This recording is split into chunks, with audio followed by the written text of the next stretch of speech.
आता था बाबा से बात करना।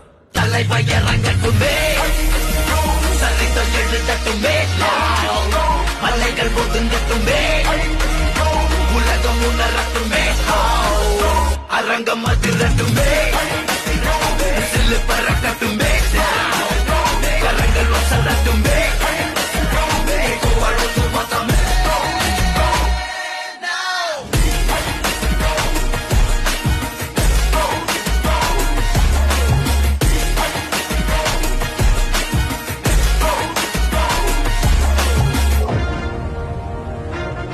இந்த தேவா பத்தி தெரிஞ்சிருந்தோம் என்கிட்டயே விளையாடி இருக்க.